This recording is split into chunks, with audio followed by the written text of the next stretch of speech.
एक सुनहरा जंगल, दो रास्ते और एक सोचता हुआ मुसाफिर। गहरी सोच में एक सुनहरे जंगल में दो रास्ते मिल गए और मैं एक मुसाफिर सोच में खोया हुआ वहीं खड़ा रहा।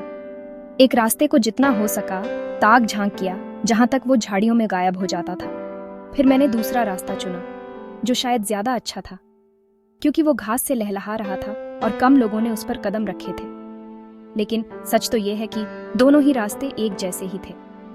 उस सुबह दोनों रास्ते पत्तों से ढंके पड़े थे, जिन पर किसी के कदम नहीं पड़े थे। मैंने पहले वाले को किसी और दिन के लिए छोड़ दिया, मगर यह भी मालूम था कि एक रास्ता दूसरे की तरफ ले जाता है और शायद मैं कभी लौट कर नहीं आ सकूंगा। आने वाले कल में मैं इस कहानी को एक हल्की सी आह के साथ सुनाऊंगी। दो रास्ते मिले एक जंगल में और मैंने वो रास्ता चुना जो कम चला गया था, और इसी ने मेरी जिंदगी में सबसे बड़ा फर्क पैदा किया।